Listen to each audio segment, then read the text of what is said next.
siang Bapak Ibu sekalian. Berikut ini akan kita ikuti panduan singkat tentang cara mengoperasikan MyPPM untuk pelaporan akhir. Nah, MyPPM ini untuk login menggunakan akun login SSO ITB. Jadi Bapak Ibu yang sudah terbiasa menggunakan aplikasi seperti untuk penggajian atau kemudian e-office dan lain sebagainya, mungkin sudah familiar dengan akun single sign-on dari ITB. Kita coba saja Bapak Ibu. Nah, seperti ini nanti autentikasinya menggunakan akun yang biasa Bapak gunakan untuk akses ke aplikasi-aplikasi di internal ITB. Misalnya saya akan coba login.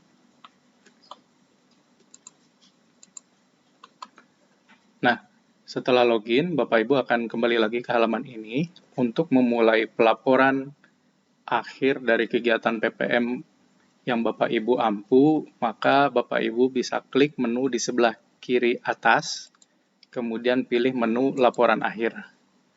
Nah, di contoh ini kebetulan di akun saya memang tidak ada pelaporan yang harus dilakukan, jadi ininya kosong. Tapi Bapak Ibu yang kebetulan di tahun ini memiliki satu atau beberapa kegiatan PPM yang menjadi tanggung jawab Bapak Ibu, nanti akan muncul. Kita akan coba switch ke akun yang memang kebetulan memiliki beberapa kegiatan PPM. Nah, seperti ini Bapak Ibu. Kalau misalnya dalam hal ini, di tahun ini Bapak Ibu kebetulan memiliki beberapa judul kegiatan gitu ya, maka akan muncul judul-judul kegiatan yang Bapak Ibu kelola. Seperti ini, saya menggunakan sebagai contoh adalah akun Bapak Brian Yuniarto, di mana ada dua judul yang dikelola oleh Bapak Brian. Gitu ya. Nah, kita untuk melaporkan sebetulnya cukup klik saja di judul yang akan kita laporkan. Di sini kalau kita lihat, beberapa informasi sudah disediakan, seperti informasi-informasi dasar terkait judul, jenis, kemudian nilai proyek, dan lain sebagainya. Itu adalah hal-hal yang tidak perlu Bapak Ibu entrikan lagi. Dan memang di layar ini pun ketika kita tekan tombol edit, tidak bisa diedit ya. Jadi memang ini informasi given, tidak perlu diubah. Nah, yang menjadi area pelaporan Bapak Ibu adalah hal-hal yang ada di bawah. Hal-hal yang di bawah ini terdiri dari beberapa section atau tab. Yang pertama, section laporan wajib. Laporan wajib ini akan berisi hal-hal atau luaran yang Bapak Ibu sudah pernah janjikan ketika di call for paper dari program yang terkait gitu ya. Karena mungkin Bapak Ibu waktu dulu biasanya itu di awal tahun ketika call for paper harus menyatakan luaran apa saja yang dijanjikan dari proyek yang Bapak Ibu ajukan. Nah, nanti akan muncul di sini. Kemudian ada juga section kedua adalah luaran tambahan.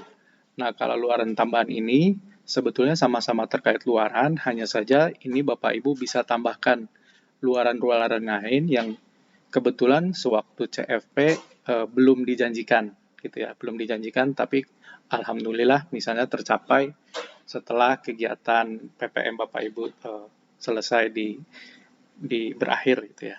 Jadi nanti bedanya kalau di sini tidak ada tombol add luaran jenis baru, tapi kalau di sini Bapak Ibu bisa tambahkan jenis luaran baru lain yang Bapak Ibu berhasil capai gitu ya.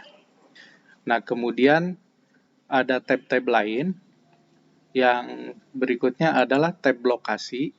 Tab lokasi ini sebetulnya hanya tab yang ada di jenis PPM yang pengabdian. Untuk jenis PPM yang penelitian, tab lokasi ini tidak ada. Mari kita buktikan. Ini lihat ya, jenisnya adalah pengabdian. Maka muncul tab lokasi. Tapi kalau kita lihat judul lain yang kebetulan diampu oleh user yang demo ini contohnya kegiatan judul lain, ini jenisnya penelitian, maka informasi atau section lokasi itu tidak ada. Gitu ya. Jadi tergantung jenis kegiatannya, kelengkapan data yang diminta akan sedikit berbeda. Jadi lokasi ini hanya muncul untuk jenis kegiatan yang pengabdian. Apa itu lokasi? Ini adalah untuk melist daftar lokasi-lokasi pengabdian Bapak Ibu gitu ya, karena memungkinkan untuk pengabdian itu mungkin dilakukan secara serentak di beberapa lokasi. Nah, kita skip dulu, kita lanjut ke section berikutnya. Section berikutnya adalah section terkait publisitas. Publisitas ini intinya semua artikel atau apapun yang ada di web terkait kegiatan Bapak Ibu gitu ya. Dan section ini juga sama, hanya ada di kegiatan pengabdian. Untuk penelitian tidak ada. Kita lanjut ke section berikutnya adalah section isian tentang tim. Jadi tim ini isinya adalah tentu saja anggota dari tim yang bekerja sama dengan Bapak Ibu selama pengerjaan proyek PPM terkait gitu ya. Di sini tim dibedakan menjadi 3, ada pegawai ITB, ada mahasiswa, ada juga dari pihak non-ITB. Nah, masing-masing isian itu akan berbeda-beda. Mungkin nanti akan kita bahas lebih lanjut. Sementara kita singkat dulu ya overview. Berikutnya adalah informasi tentang abstrak. Isian tentang abstrak itu abstrak dari kegiatannya itu sendiri. Jadi Bapak Ibu kalau sudah ada sebelumnya, mungkin kalau tidak ada perubahan dari proposalnya bisa tinggal copy paste saja abstraknya. Kemudian untuk yang jenis pengabdian mungkin ada sedikit tambahan, yaitu ada deskripsi tentang masalah. Gitu ya. Nanti bisa dideskripsikan di sini. Kemudian ada isian tentang kata kunci dari PPM Bapak Ibu, bisa dipisahkan dengan koma. Nah, ini juga sama terkait topik, ini hanya ada di jenis PPM yang kategorinya adalah pengabdian, gitu ya. Kalau untuk penelitian tidak ada. Nah, kita lanjut lagi di section terakhir, yaitu section evaluasi diri. Nah, untuk section evaluasi diri, isinya adalah beberapa informasi untuk refleksi Bapak Ibu terkait pelaksanaan kegiatan PPM ini. Terdiri ada beberapa isian, yaitu tujuan proyek. Di sini nanti ada evaluasi, tujuannya apa, apakah tercapai atau tidak, dan keterangannya. Kemudian dilanjutkan dengan informasi apakah ada sinergi dengan proyek yang lainnya, baik di dalam ITB ataupun di luar ITB, atau mungkin di internasional. Jadi silakan dituliskan saja. Kemudian manfaat proyek bisa dideskripsikan, baik itu manfaat untuk KK atau fakultas atau ITB atau internasional jika memang ada gitu ya.